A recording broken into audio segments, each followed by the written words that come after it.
on Revolutionary War. Directions. Use evidence when answering each question. Number 1. In section Events Leading to the Revolution, what does the word assembly mean? What evidence in the text helps you know? Number 2.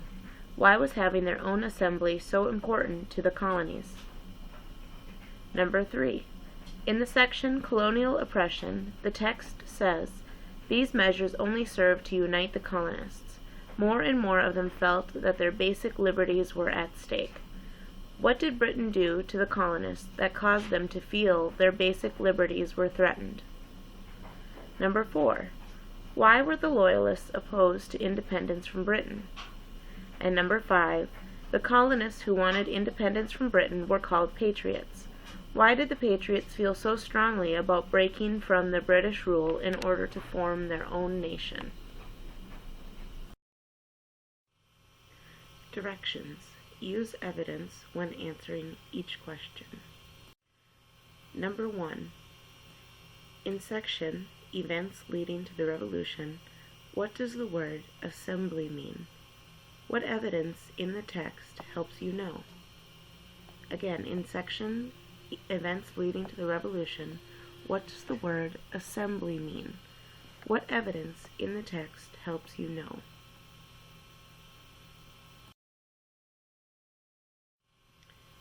Now I'll reread the paragraph where we see the word assembly. Events leading to the Revolution. Britain established its first colony in North America in 1607.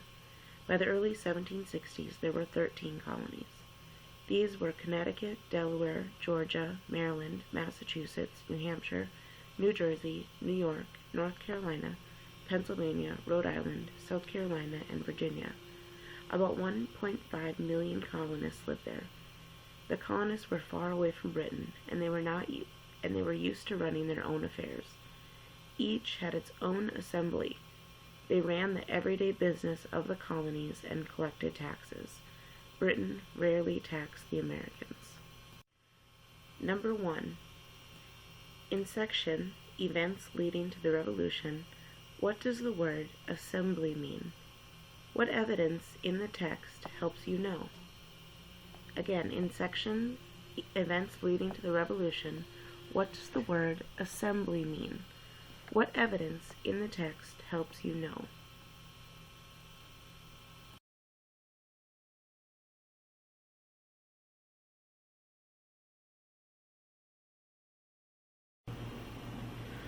Okay, now that we have found the information we need, we've underlined things that we think are going to be important, we've reread the text, now it's time to answer the question.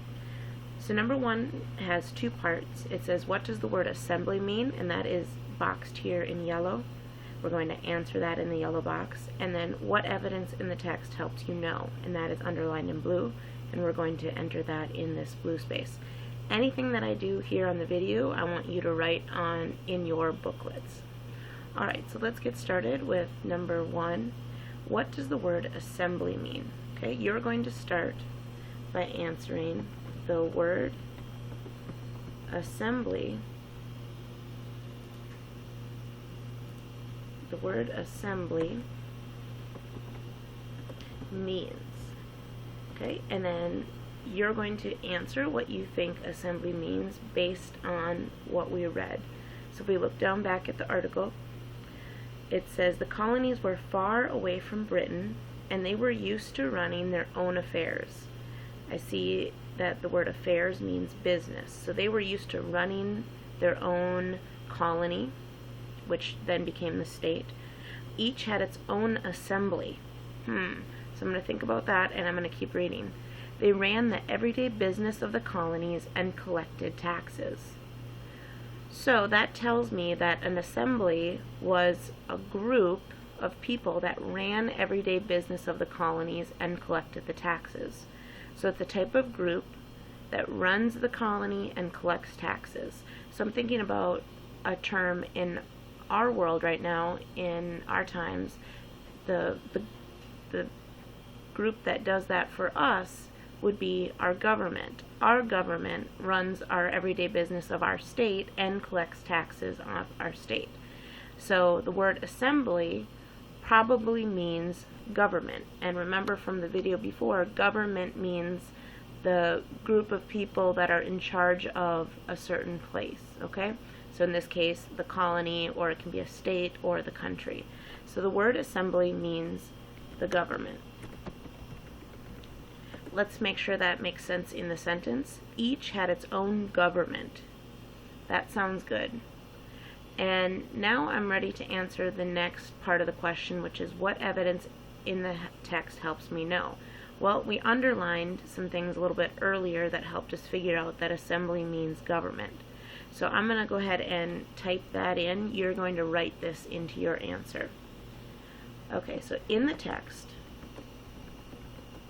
it says the colonists were used to running their own affairs, and of course we know that means business or business.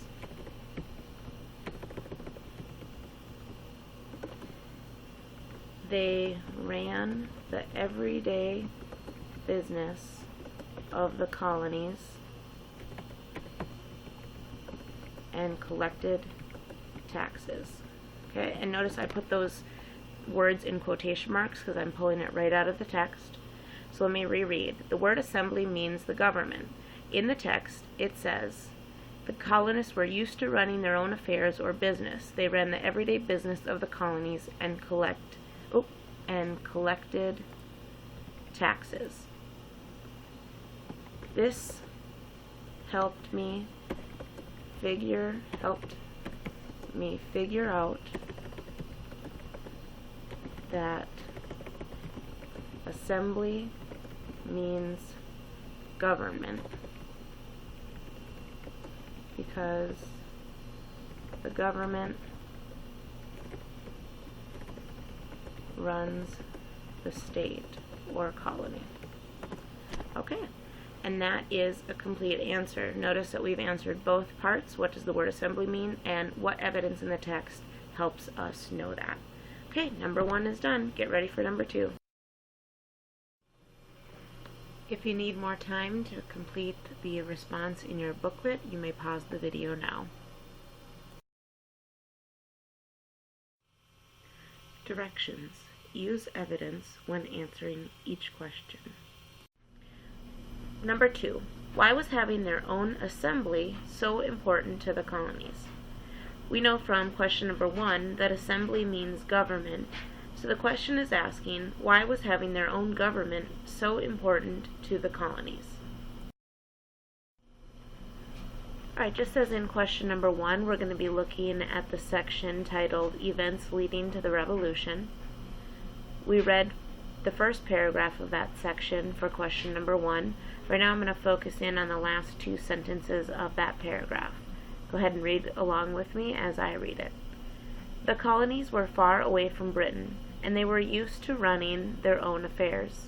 Each had its own assembly. They ran the everyday business of the colonies and collected taxes. Britain rarely taxed the Americans.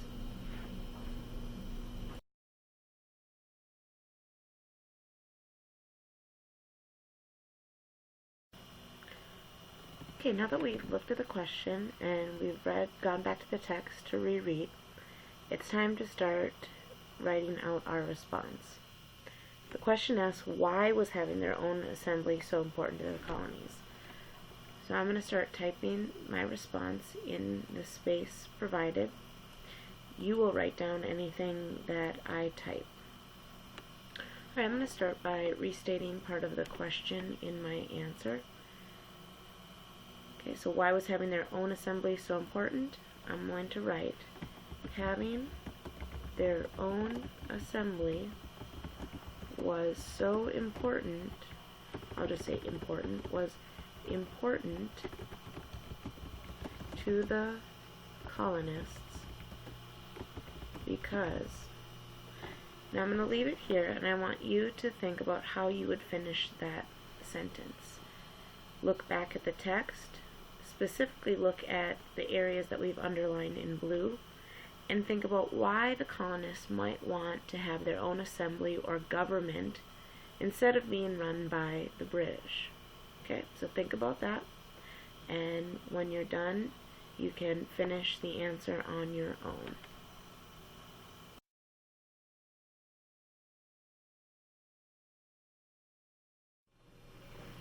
If you need more time to complete the response in your booklet, you may pause the video now.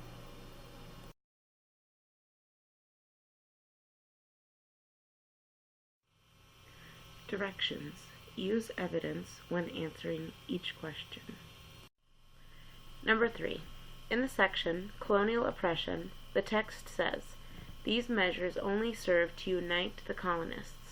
More and more of them felt that their basic liberties were at stake." What did Britain do to the colonists that caused them to feel their basic liberties were threatened? Let's reread the section, Colonial Opposition.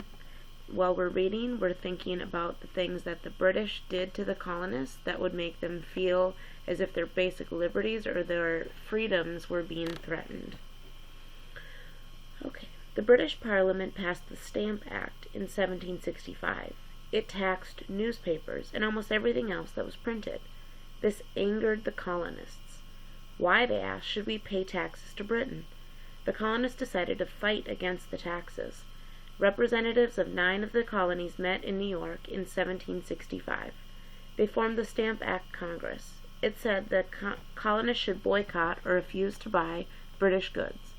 Groups called the Sons of Liberty also fought against British taxes. They often used violence against British tax collectors. The colonist opposition forced Parliament to repeal or withdraw the Stamp Act. This made the colonists aware of their power. Other British attempts to impose new taxes only made things worse. Boston was the center of opposition to Britain's tax policies. In 1770, a raggedy crowd of people taunted some British soldiers. The frightened soldiers shot into the crowd, killing 5 Americans. The Boston Massacre, as it was called, led to a new boycott. So far, I've heard of at least 2 things that have happened, 2 things that the British did to the colonists that made them feel as if their basic liberties or freedoms were being threatened. Okay, be sure to underline those as you hear them. Alright, 3rd paragraph. Parliament again gave in. It removed all taxes except for one on tea, the most popular drink in the colonies. The Americans were outraged. On the night of December 16, 1773, a group of men boarded British ships in Boston Harbor. They threw cargoes of tea overboard. This action became known as the Boston Tea Party. The British Parliament then passed 4 harsh, or bad, measures in 1774. The colonists called them the Intolerable Acts. The acts closed the port of Boston. They took away many of Massachusetts' right of self-government, and they allowed British troops to be housed in private homes. Okay, now I've heard of at least 1, 2 more things, but that second thing, there's a lot of things that were included in it. So hopefully you've underlined at least 2 more things in those last 2 paragraphs. Okay, last paragraph. These measures only served to unite the colonists. More and more of them felt that their basic liberties were at stake. In 1774, representatives of all the colonies except Georgia met in Philadelphia at the First Continental Congress. They tried to get Britain to resolve issues peacefully, but they were ready to fight if it became necessary.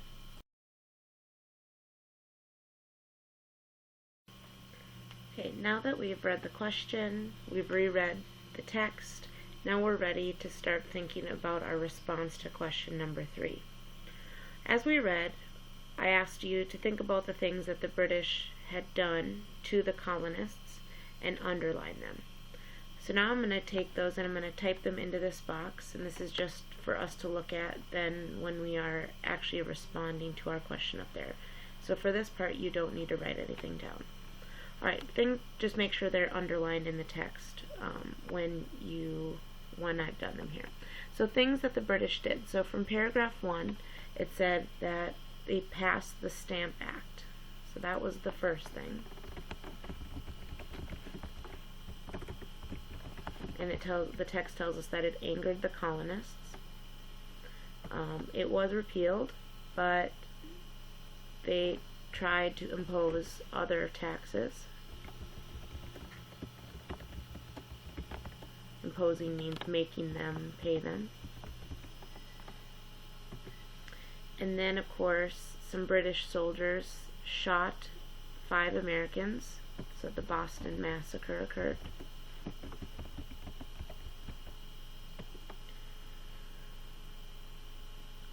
Parliament gave in and rescinded some of the taxes except for the tea, so they kept taxing tea.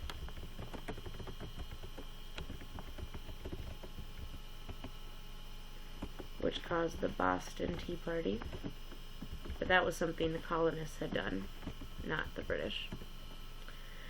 But in response to the Boston Tea Party, the British Parliament passed the Intolerable Acts.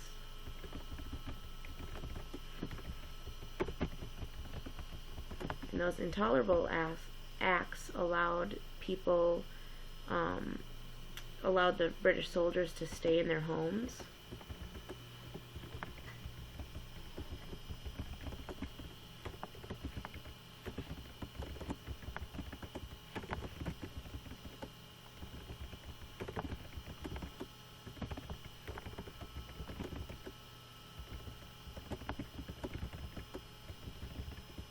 And took away their government. These were a lot of things, and so now I pulled those out of the text. Now we are ready to write our response. I'm going to help you out. The question really focuses on what did the British do, or what did Britain do to the colonists? So that made them feel their basic liberties were being threatened. So we're going to start by restating part of the question in our answer. Alright. The colonists felt their basic liberties were being threatened by the British because the British. And then here's where we're going to write down, you don't have to write all of them, but you're going to write 2 to 3 things that the British did to the colonists that helped make them feel as if their basic liberties or their rights and freedoms were being threatened. So I'm going to put a little blank here. Oh, not there. I'm going to put a little blank here, and that's where you're going to fill out the rest of the response on your own.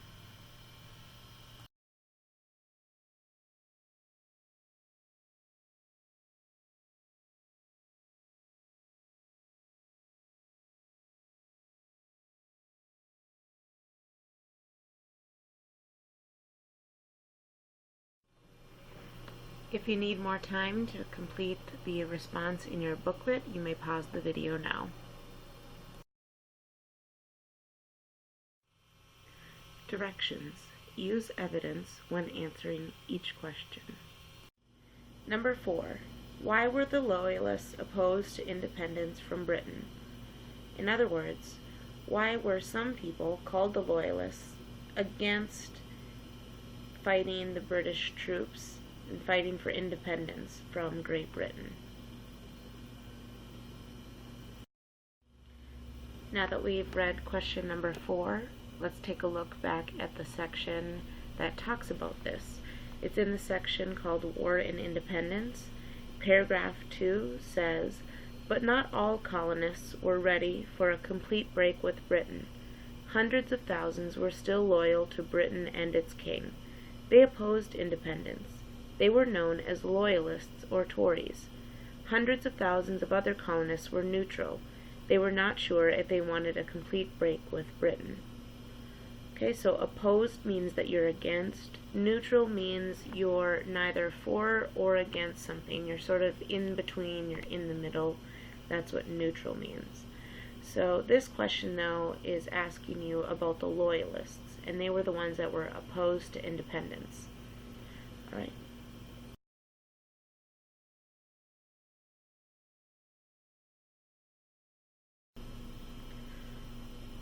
let's think about how we will respond to our question, why were the Loyalists opposed to independence from Britain?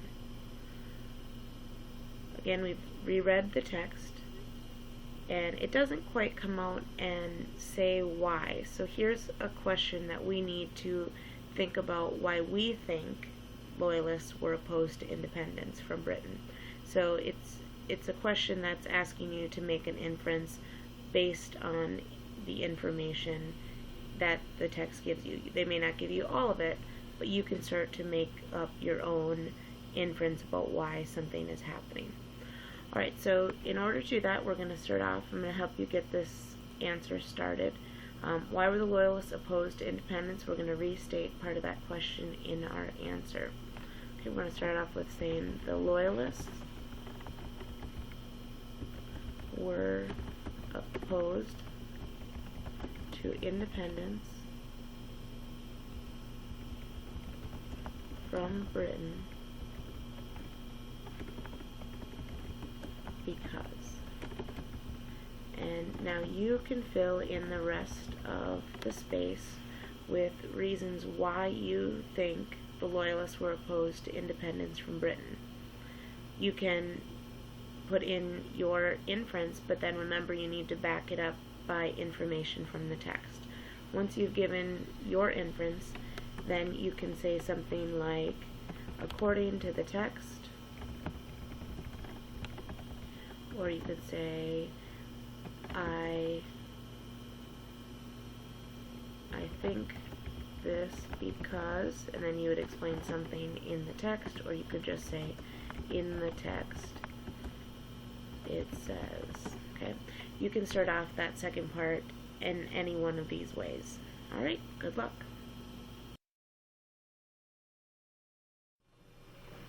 If you need more time to complete the response in your booklet, you may pause the video now. Directions. Use evidence when answering each question.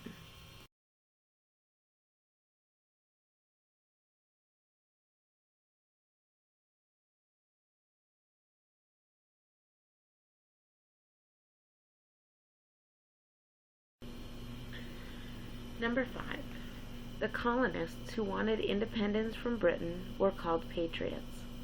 Why did the patriots feel so strongly about breaking from the British rule in order to form their own nation?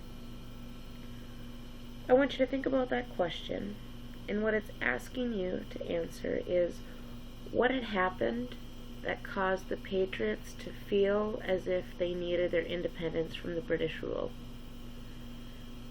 I can think of lots of things from the text that we just read that help support this idea of the colonists wanting independence. And that's what I want you to be thinking about right now. So you can go back in the video if you'd like. Think about those things that happened for question number 3. Like, what were some of the things that the British did for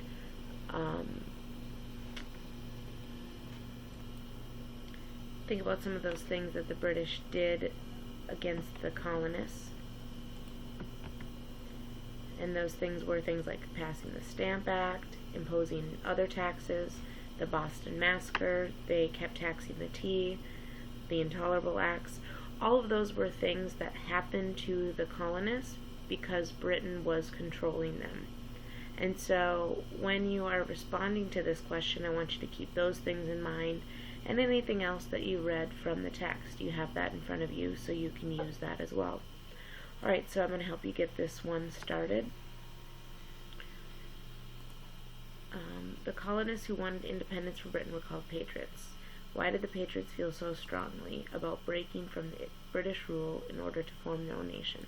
So we're going to use part of that question in our response. The patriots felt so strongly about gaining their own independence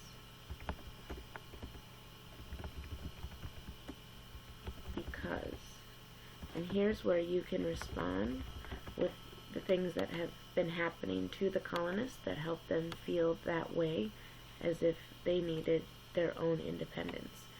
You can add other things. You don't have to include all of these things, but do make sure that you're writing incomplete sentences and you are fully answering all the questions. It's also a good idea to always reread your responses before you turn them in.